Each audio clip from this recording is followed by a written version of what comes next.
Vocês conseguem acompanhar de fato todas as empresas, todos os ativos que vocês têm na carteira de vocês? Pessoal da GF, eu tenho 40 empresas na minha carteira, será que isso é muito? Como é que você enxerga esse movimento de empresas entrando na carteira ou saindo, formando uma diversificação grande ou pequena? Como é que você enxerga isso?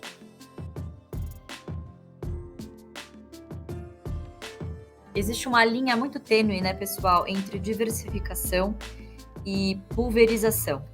Acho que uma boa métrica para vocês verem se a carteira de vocês está pulverizada vocês conseguem acompanhar de fato todas as empresas, todos os ativos que vocês têm na carteira de vocês, né? Porque a gente não tem nada contra a diversificação, mas a gente defende fortemente que ela deve vir com o tempo. Porque com o tempo também virá o amadurecimento de vocês como investidores, né? Onde que eu tô querendo chegar? Muitas vezes por desconhecimento ou por preguiça, tá? Isso existe. Bom, eu não sei qual que vai dar certo, eu vou colocar aqui num pool de empresas e é isso aí. O que acaba acontecendo? Qual que é a consequência disso? Com muitas empresas na carteira, você não vê nem o efeito da valorização, muito menos o efeito do dividendo, né? Então, a gente já pegou perguntas assim, pessoal da GF, eu tenho 40 empresas na minha carteira, será que isso é muito?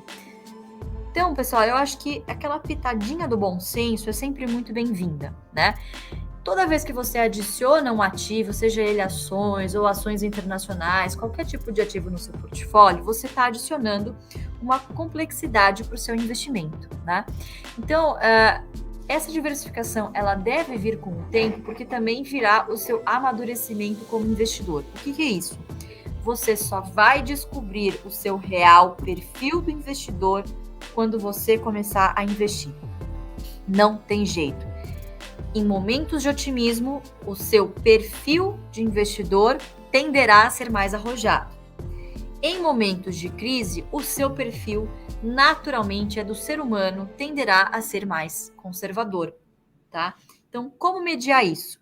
Quanto mais conhecimento vocês tiverem, e a gente tem plena convicção de que todos vocês aqui trabalham, não tem tempo igual a gente de acompanhar o mercado todos os dias, mas é justamente para isso que o AGF+, enfim, que todos os vídeos aqui que a gente fala para vocês semanalmente, enfim, tem uma pancada de conteúdo gratuito aqui, justamente tem alguns filtros iniciais em que vocês podem começar, como por exemplo o Best, né? Então, são empresas, não digo mais fáceis de serem analisadas, mas que fazem parte do dia a dia de vocês e que vocês conseguem entender, poxa, são boletos que eu não consigo fugir no final do ano, do final do mês. Então, existe ali uma perenidade, dividendos constantes.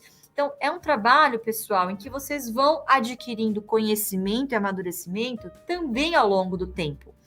Hoje, uma leitura diagonal rapidinha que a gente faz das empresas que a gente tem na empresa, não me toma meia hora do meu dia. Porque eu gosto de ler com atenção e grifo e tal, porque eu dou essa atenção. Agora, você lê pelo menos no jornal, poxa, como é que foi o lucro, o que aconteceu, por que variou de um ano para o outro, como que as variáveis macroeconômicas econômicas impactam na empresa de vocês. Grande parte do trabalho é inicial. Então, poxa, você antes de investir na Klabin, vai descobrir o que a Klabin faz, quem são os donos da Klabin, por que ela paga dividendo há tanto tempo, qual é a história da empresa. Então, esse trabalho de escavação, você faz poucas vezes. É um trabalho mais aprofundado, mas é no início.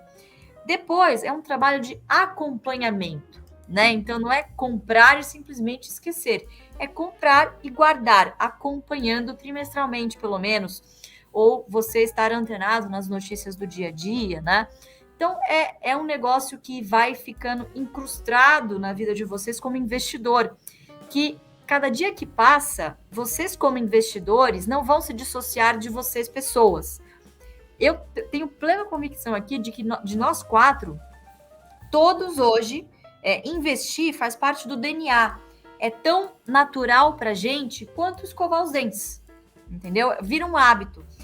Hábitos são difíceis para o ser humano, né? Então, um hábito, ele só vira realmente uma coisa rotineira no dia a dia de vocês indo implementando pouquinho a pouquinho, né? Então, o que você vê hoje? Muitos erros comuns.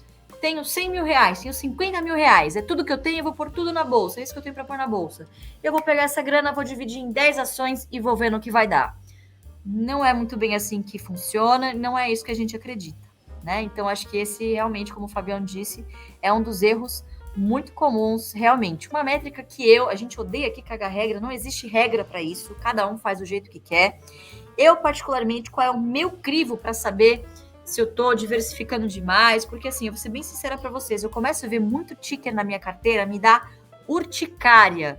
Eu gosto de saber na vírgula o que está acontecendo com as minhas empresas. Se eu vejo que tem uma ali que eu, não tô conseguindo acompanhar a notícia, eu não tô, já me incomoda, entende? Então, isso vem com o tempo, pessoal, com a experiência e conforme vocês forem perdendo o medo.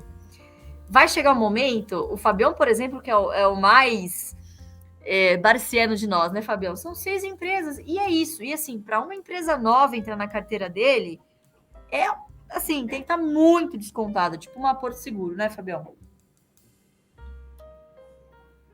Exatamente, Lu. E são estilos, né? Não tem um certo, não tem um Claro. errado, né, Lu?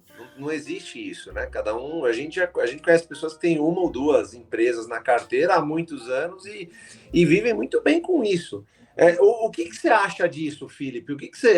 Como é que você enxerga esse movimento de empresas entrando na carteira ou saindo, formando uma diversificação grande ou pequena? Como é que você enxerga isso, Felipe? Eu acho que está certo. Os comentários que vocês fizeram aí, eu concordo absolutamente. Eu acho que, primeiro, não existe um número mágico de ações na carteira, né? Muita gente acha que, bom, o número ideal é eu ter 6 ações, é eu ter 12 ações. Algumas regras, algumas pessoas tentam estabelecer algumas regras. Uma ação por mês para se analisar é mais do que suficiente. Eu não gosto de regra particularmente. Eu acho que você tem que ter um número com o qual você se sinta confortável para saber exatamente o que você tem na carteira. Existem algumas pessoas que você pergunta, poxa, mas em que empresas você investe? A pessoa para pensar e ela vai te responder muitas vezes esquecendo de 30% da carteira. Ela não se lembra a empresa que ela tem na carteira. Isso é um erro enorme, pessoal. Quando você pensa, então, naquelas carteiras excessivamente pulverizadas, nem se fala. É mais fácil você comprar um fundo ou um fundo de índice que talvez o resultado seja melhor do que você comprar 30 ações de uma empresa, 15 ações de outra. O patrimônio, às vezes, sendo reduzido, se você tiver que diversificar excessivamente, você vai acabar tendo que comprar praticamente tudo no fracionário, o que também não é bom. Então, geralmente, a diversificação excessiva, a gente acaba entendendo muito mais como um sintoma de que a pessoa não sabe o que está fazendo do que qualquer outra coisa.